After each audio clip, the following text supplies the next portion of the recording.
From vandalism at Congresswoman Nancy Mace's house on Daniel Island to the recent DUI arrest of Councilman Griffin, I talk one-on-one with attorney Trey Harrell of Harrell Law Firm for this edition of Quintin's Close-Ups. And if you haven't already, subscribe to my YouTube channel and like Quintin's Close-Ups on Facebook. Trey Harrell, welcome back to Quintin's Close-Ups. Thank you. It's been a little while, but it was an honor to be back on. Absolutely. I appreciate it greatly. And as you can tell, you're probably outside right now. It's raining. Yeah, it's crazy how in the summer they'll just jump up on you like that, right? Yeah, those on and off pop-up showers. Yeah. Well, obviously there's some developing news right now in regards to Congresswoman Nancy Mace. As you know, vandalism has been taking place on Daniel Island, and one of her houses there actually got affected by it. The Congresswoman said this on Twitter, quote, "In the early morning hours of Memorial Day, my home, where I'm raising my 2 children, was vandalized with Antifa symbols and profanity. Although my kids and I are thankfully fine, these criminal acts are unacceptable no matter your politics. We should all be able to feel safe in our homes, regardless of our political beliefs. I sincerely appreciate law enforcement doing all they can to find the criminal trespassers. This is the second time I've been targeted for vandalism in the last few months." Let me ask you this, Trey. Have anybody from the police department been able to get any video from her doorbell or security system? No, I haven't seen any of that or heard any of that. You know, there has been a rash of break-ins and vandalism occurring on Daniel Island in general lately. So it probably is just a group of kids or some people just being, disrespectful and just doing what they do, and they just happen to think it'd be funny to spray paint that stuff on a congresswoman's doorstep. I tell you, I don't understand where we got in this world where that's okay to do. You know what I mean? It's people in their mind now think that it's okay to just spray paint stuff on people's doors or people's windows, whatever they're on someone's personal property. And I don't know where we got to that. It's just kind of sad. And let me ask you this, Trey. Will the Charleston Police Department also ask for video from her house 24 hours prior to this alleged incident? Say that again, I'm sorry. Yeah, will the Charleston Police Department also ask for video from her house 24 hours prior to this alleged incident? Yeah. That's what we've heard, and I'm sure that Congresswoman's going to hand over whatever she's got, whatever's available. Ring doorbells only click on when people are close to them or they're triggered. And so, yes, there's a camera that was there, but I didn't think you can go back and get it if the camera's not triggered. If there's video that exists because the camera was just on, well, then that's a whole nother issue that we got to talk about, that someone's looking at a congresswoman's camera. But I think that whatever camera's footage is there and available has been handed over. My understanding is that Charleston County Police have gotten all the camera from all the neighborhood around it and surrounding it. There's rumors and rumblings that a statement's going to be released about the break-ins and vandalism that's occurred on Daniel Island. It'll probably be released before this airs. Right. But, so breaking news, right? Yeah. But it'll be very interesting when that comes out to see that this is going on. I think what we're getting here is we're getting a lot of finger pointing of people saying, whoa. People who just don't like the Congresswoman are now coming out and saying, oh, well, where's the video? Where's this? Where's that? Where, those videos might not exist, and it would be almost ridiculous of a person of her stature to say, hey, this was a setup or something else like that happened. When this finger pointing needs to stop, and we need to just talk about how, hey, it's not okay to spray paint people's sidewalks. It's not okay to spray paint people's houses. That's the conversation that we need to be going on, instead of this spin that we're starting to get where people are saying, well, there's not the perfect video that shows this or the perfect video that shows that angle. And I think we're getting away from the real problem, which is people are vandalizing people's property, and that just needs to stop. Period. End of story. That's somebody else's property that got spray painted. Let's start there and say, hey, we're not going to vandalize other people's property, period, now. And as a matter of fact, Charleston Police Department Public Information Officer Charles Francis confirmed to CNN the department is investigating the incident, but no arrests have been made. And on Wednesday, a spokesperson for the United States Capitol Police told CNN that the law enforcement body is also aware and investigating the incident. So there's 2 separate incidents from this particular information that I have here. which is exactly what we want. I don't want a congresswoman or congressman or senator or councilman or basically anybody to feel unsafe in their homes. So the fact that we have, Charleston Police have jumped on it, Capitol Police have jumped on it. That's a good thing. We need to have that stuff investigated, and we need to get to the bottom of it and figure out whether it's just some punk kids or whether it's some bigger problem. And so between those two entities doing separate investigations, I think we're going to get that. Speaking of investigation, let me turn you to Harry Griffin. The WCBD reports that Charleston City Councilman Harry Griffin was arrested in Berkeley County Saturday night on charges of driving under the influence. According to the incident report, deputies were conducting a traffic checkpoint on County Line Road in Berkeley County when Griffin drove through shortly before 8 p.m. Griffin initially said, according to Channel 2, that he had not been drinking, but after the deputy said that he could smell alcohol, Griffin said that he had only had one drink. Deputies also asked Griffin to pull over and get out of his vehicle. He did, according to Channel 2. And deputies, quote, continue to detect a strong odor of alcohol emanating, that is, from Griffin's person. I'm assuming Griffin's body. Yeah. Deputies also reported that Griffin had, quote, bloodshot glass eyes. And I know the report states that the deputy detected a strong odor, and obviously, as I just mentioned, they asked him how much he had to drink, and I'm repeating for some reason. But why was he given a $500 PR bond? That's typical for first-time offenders. I mean, when you have a bond hearing, when a bond is set in Charleston County or in any county, the judge determines if the person is a risk of flight or a danger to the community. And Councilman Griffin obviously has very, very strong ties to the Charleston Low Country area. So he's not going to flee. He's going to fight the charge, as he's obviously said on his Facebook page. And additionally, this is a first-time offense. If he is guilty of this, which I don't think it is, I think we'll see as this stuff comes out what's going on. But if he is guilty, he's going to fight the charge. He's not a danger to the community. He's not going to go cause more problems as he's fighting this. And so those are kind of the two balancing act that a judge has to do. And so a PR bond is typically stating, we think you're going to come and defend yourself against these charges. We don't think you're going to harm anybody in the community. So therefore, we're going to do it. Typically we see higher bonds set for gun charges or violent offenses, but PR bonds are more common than people really realize these days, particularly when there's small amounts of drugs and no gun, and the person has no criminal history.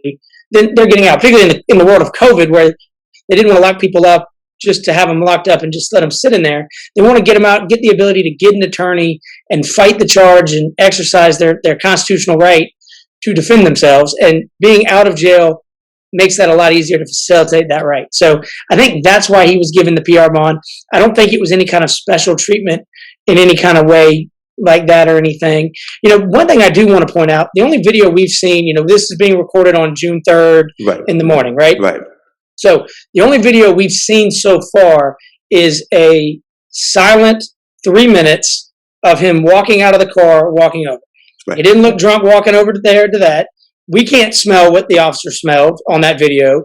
We can't hear what they were talking about. He didn't seem like he was stumbling around. And most importantly, it's what I tell all my clients, anybody that ever asks me, what's the most important thing to do if you're pulled over by the law enforcement? Be polite.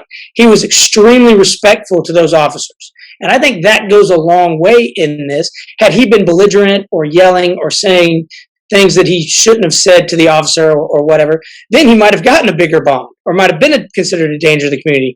But he was very polite, very respectful, and everything's going on. And let's be clear, one beer, one drink doesn't necessarily put you over the legal limit of alcohol. So without evidence to prove he's guilty, he's still innocent in our eyes and should be in all of our eyes until he's proven guilty by a Berkeley County court. So I think it'll be very interesting to watch this play out.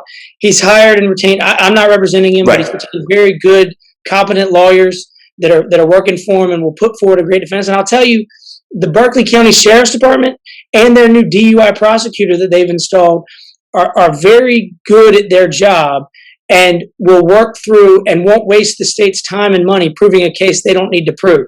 So it'll be a very interesting way to watch this play out.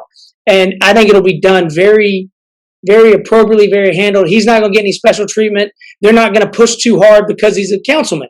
They're going to find justice and follow the law, and that's how I think this is going to be. That's going to be decided.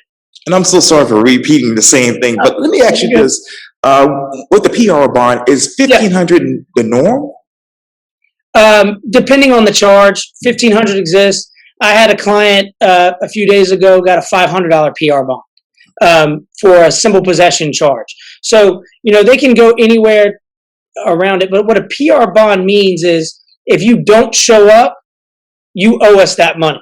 It's not when we talk about surety bonds or other bonds. What we're talking about is you have to pay this money, or you have to go get a bondsman to pay this money, or you have to pay 10%. A PR bond means we trust you're not going to run. We trust you're going to show up because you've never given us a reason not to. So because of that, we're going to let you out. But if you don't show up and we have to go find you, well, then you owe us that money. And so it's kind of you got that hanging over your head where, and let's be honest. We've seen what Councilman Griffin has done on his Facebook page following this. He's going to show up and fight the charge. So I don't think that's an issue. As a matter of fact, the councilman wrote this quote: "I want to thank my family and friends for their overwhelming support today. I want to go on the record now and proclaim my innocence, as I will be vindicated in court in due time." If the only evidence that they have is allegedly that they smelled alcohol on him, does that mean this could be, in some people's mind, a crap case? I mean, it's very hard to prove, things beyond a reasonable doubt, because that's the setting in this. They have to prove he's guilty beyond a reasonable doubt. There can be no doubt in anybody's mind, in any of the jurors' minds, that he is guilty of a DUI. That's where the standard is set. So in that scenario, they don't have a breathalyzer to say, hey, yes, you had blown over the legal limit. They don't have field sobriety tests that he failed or passed to say, hey, you were intoxicated. The stop was a checkpoint where they just pulled up and smelled alcohol. So it wasn't like he was driving erratically or anything of that nature. So, yeah, I think this is a very hard burden, a very hard case for them to overcome, because it's the officer's word versus the video of him not looking intoxicated, the video of him pulling up to the checkpoint and being very respectful. Whatever other videos we see may change our minds in that, but I doubt it. I believe that when the data master video, the video of him doing in there for the breathalyzer test that he refused, I believe when that comes out, he's probably, Councilman Griffin that we all know and love, who's just being a friendly guy. That's what I'm going to think is going to be. And he's probably not going to look drunk. He's probably going to be polite to the officers, and we'll see where that goes. But to answer your question specifically, I think that it's a very hard burden for any prosecutor to overcome. I'm a former federal prosecutor, former state prosecutor. Right. That's a very hard burden when you don't have a lot of evidence to overcome. So if he accepts some kind of deal, reckless driving or something careless driving or something along those lines, that's not special treatment. They didn't have evidence to prove a case beyond a reasonable doubt, and a prosecutor being a good prosecutor and not gumming up the system with something he doesn't need to gum it up with. And how did they actually arrive at the blood level alcohol number when he didn't get tested? And the story says he was pulled over for smelling alcohol. Yeah. Well, in the state of South Carolina, there are various levels of a DUI charge. Right. One of those particular levels, the lowest level is 0.10, right? Which is what he was charged with.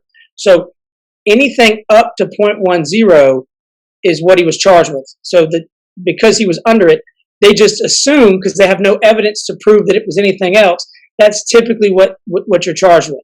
In some counties I've seen it, DUI, no breath sample given. Sometimes those are the charges that are handled. But this is just par for the course. That is the charge that's typically handed out when there's no breathalyzer.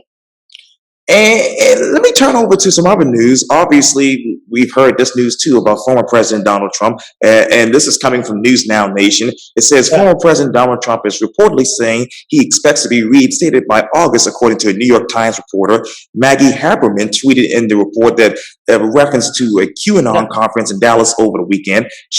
This person says this quote: "Trump has been telling a number of people he's in contact with that he expects he will get reinstated by August. No, that isn't how it works, but simply sharing the information," as Maggie says on Twitter. Who do you think he's legally talking to right now? I don't know, Quinn. I'll tell you, you and I talked about this stuff for a long time, and I'm as Republican gets, right? But I'm about sick of this, to be honest with you. Where that story, I think, really stems from is one of his attorneys said at a QAnon conference in Dallas, I believe Trump will be reinstated by August. She is an attorney licensed to practice law with a degree from the University of North Carolina, Chapel Hill Law School, one of the preeminent law schools in the country. Yes. That is bad lawyering. In the state of South Carolina, if you make a comment like that, the South Carolina bar will come after you because you are blatantly lying. In no way in the Constitution does it allow for them to reinstate the president. And the problem is, what we're seeing with this is they're fueling this fire. They're causing this divisiveness that is going on, that is just a massive issue that we're dealing with. And I think that we as a people, particularly my party, the Republican Party, needs to step back and say, hey, please stop. We've got too many other things we want to focus on to push our principles and our policies forward. But instead, we're having to talk about things that just can't happen, and they're just causing problems. It just really needs to stop, And I think that the problem is it's hard to believe other Republicans who are associated in this scenario and this area because they're making these ridiculous comments. I'll tell you, though, on a side note, funny fact, the not so fun fact, the city of New York, the state of New York, has a grand jury investigation on the Trump organization, right? They have seated a grand jury and they are going through the evidence. I think what is actually going on is they've kind of read the tea leaves and they believe that Donald Trump is going to get indicted. That's what they think is going to happen. And so they're setting up this argument that, he would be reinstated, but for this indictment. And that's going to be an argument in one of his defenses. And I think that's reckless. I think that's dangerous for our country. And I think we as Republicans need to stand up and say, whoa. That's not appropriate. That's not right. Let's follow the way it is. Let's focus on 2022. If Republicans want to get back in power, we need to focus on 2022, not some crazy QAnon conspiracy. As a matter of fact, and you're referencing the House of Representatives in 2022, but former Trump attorney Sidney Powell told the crowd at the conference that Trump can simply be reinstated and that, quote, a new inauguration day is set. When would this inauguration be held? It wouldn't. I mean, our Constitution, you and I are smirking about it because the ridiculousness of her saying that is just insane to me, because you just can't.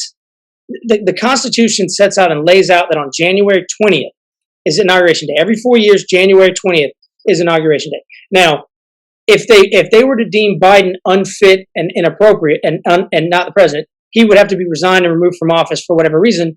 It doesn't go to President Trump. Right. It goes down the line of succession. Right. And so the fact that we're just saying these things puts minds in people's minds that this could happen. And then when it doesn't happen, they're mad at their government, and we have another January 6th situation. And we just can't afford to have that in this country.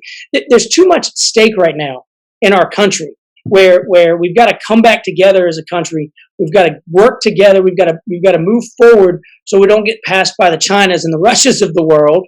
We've got to focus on what we've got to do. And this stuff is dangerous. And it's just not something that needs to be said. It's just not something that does any good to say that. And Sidney Powell is an attorney who studied the Constitution. What is she doing saying that? That's irresponsible and reprehensible. And I believe that in the state of South Carolina, if that occurred, and she was licensed president, South Carolina bar would investigate her as they should, or reprimand or sanction her as they should, because that's just ridiculous. And speaking of January 6th, are you in favor of the Senate really forming a commission to find out exactly what happened?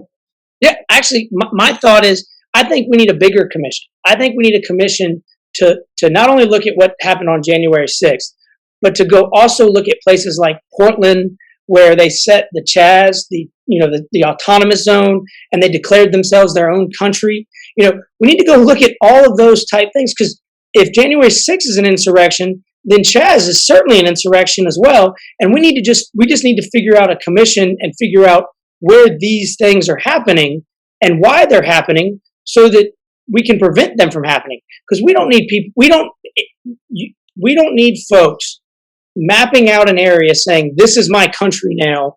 I don't care what the government says, whether it's the state government, the city government, the federal government, but you can't do that. And in doing that, it causes problems, it causes rifts, it causes us to argue about things we shouldn't be arguing about. We're arguing about whether or not Chaz is a country, or Chaz should be allowed to be a country, instead of focusing on, hey, let's get a little bit more money in K through 12 education, right? Let's put a little more money into roads and bridges. Instead, we're arguing about these ridiculous insurrection areas, going along with what Sidney Powell and them are saying, when we should be focusing on what matters and what's important. The good news about our legislators in here, whether it's the Lynn Bennett's, Governor McMaster, whoever it is, they are doing what needs to be done to move South Carolina forward and not getting messed up in this nonsense, which you got to give them credit for.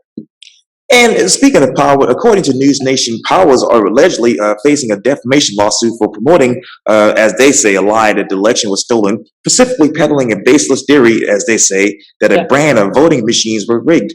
Have they found that brand of voting machines? There's all kinds of, it depends on what sites you read on the internet, right?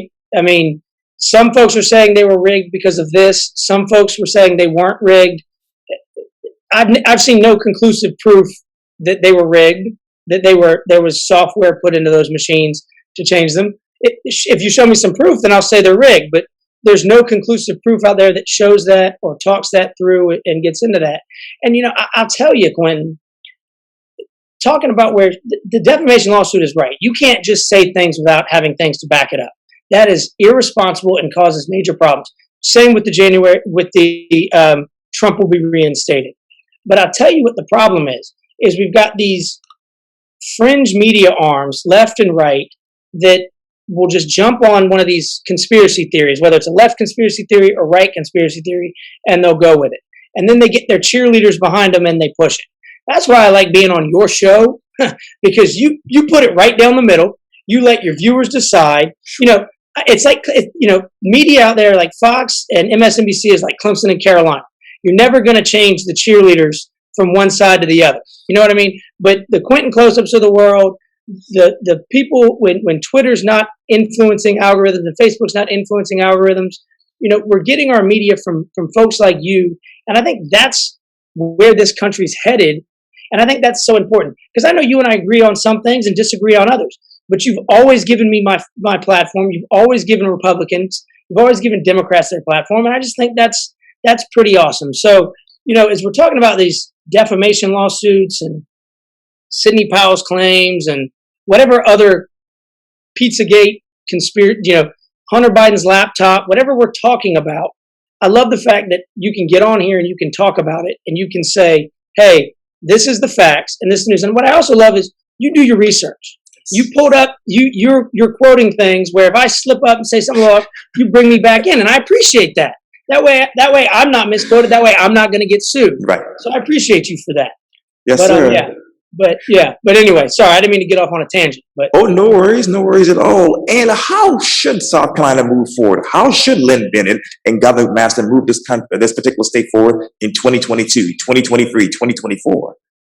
I think they're doing it. I think the biggest thing that we can do is open back up our economy, which is what we're doing.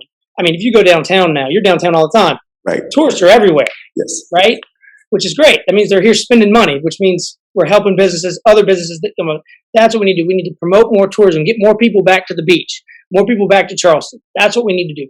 Number two, we need to take that money and we need to invest it into infrastructure.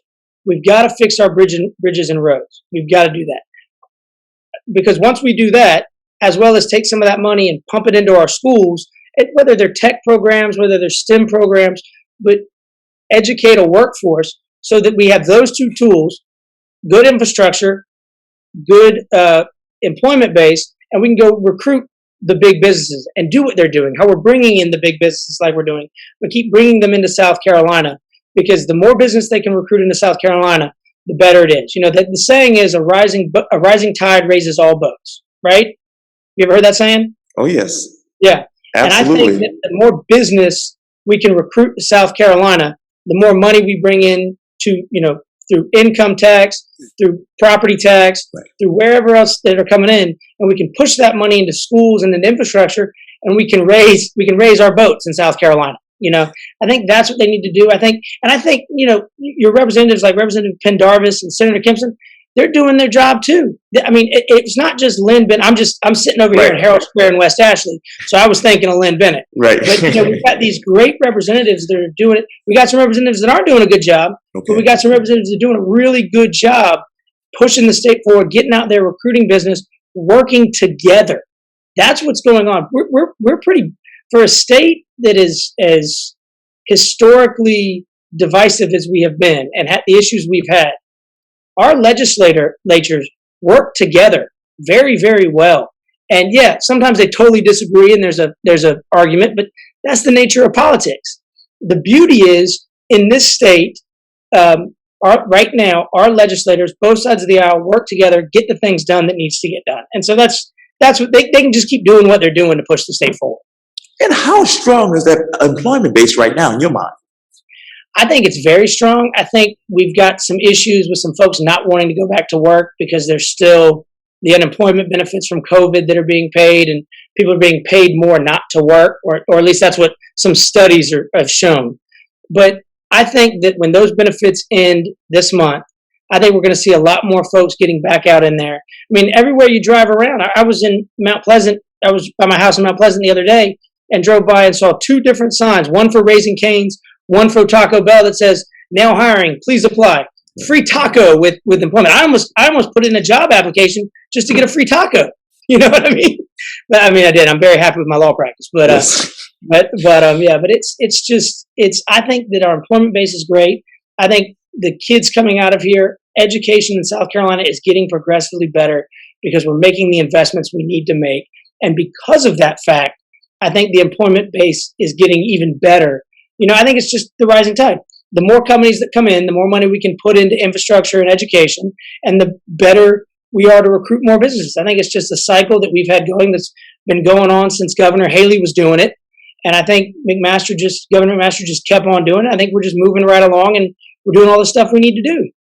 Now, how progressive should this infrastructure plan be? Are we talking about the federal infrastructure plan or the state? Both. Yes, sir. Both. I think what we've got from a federal level and the federal infrastructure, I've got a real issue with that particular spending bill. And the reason why is we're calling it infrastructure, but we're putting money into things that are kind of infrastructure, but not necessarily infrastructure. I think that infrastructure money should go to roads, bridges, and 5G, essentially. The kind of infrastructure that we really need that we're lagging behind. The fact that there are places in this state that can't get high-powered internet, 5G, very fast internet, is a major problem because we saw that with COVID because kids in underprivileged, underrepresented areas were not able to do what they needed to do for school to keep up. That's a big problem because we've got a set of kids. So what we need to do is the money needs to go into getting internet and getting infrastructure into these rural areas, because if we can get that into these rural areas, we can help everybody else. And you know what? If you go fix the roads in Utahville, in Holly Hill, give them good infrastructure, the lake up there is beautiful. What business doesn't want to come up there, right? I mean, that's kind of the thought process that if you think about it, everything should be focused on how can we get more business? How can we get more jobs to South Carolina? And I think that my issue with the infrastructure bill is the way that I've read it, it doesn't really focus on that. And I mean, obviously a federal bill isn't going to be how do we get more jobs to South Carolina, but I think that's what I want to see. I want to see us bring in more jobs. That every day when you read the Post and Courier and it says 7 jobs coming, 8 jobs coming, that's awesome. And I love reading that. It's a lot better than 7 jobs lost, right? But I want to see 700 jobs coming to South Carolina, 800 jobs coming to South Carolina. And I think that we can do that if we put the money towards the right angles and focus on getting that done. Should the state of South Carolina make internet a utility? That's a tricky question. Part of me wants to see them do that. The problem is you get into a lot of regulation that has to happen when you do that. And I don't know, I'm not a fan of government regulation when we get into that kind of scenario. But, you know, I think making internet available, if that's the only route to make internet available to rural South Carolina, then yeah, that's something we should sincerely look into.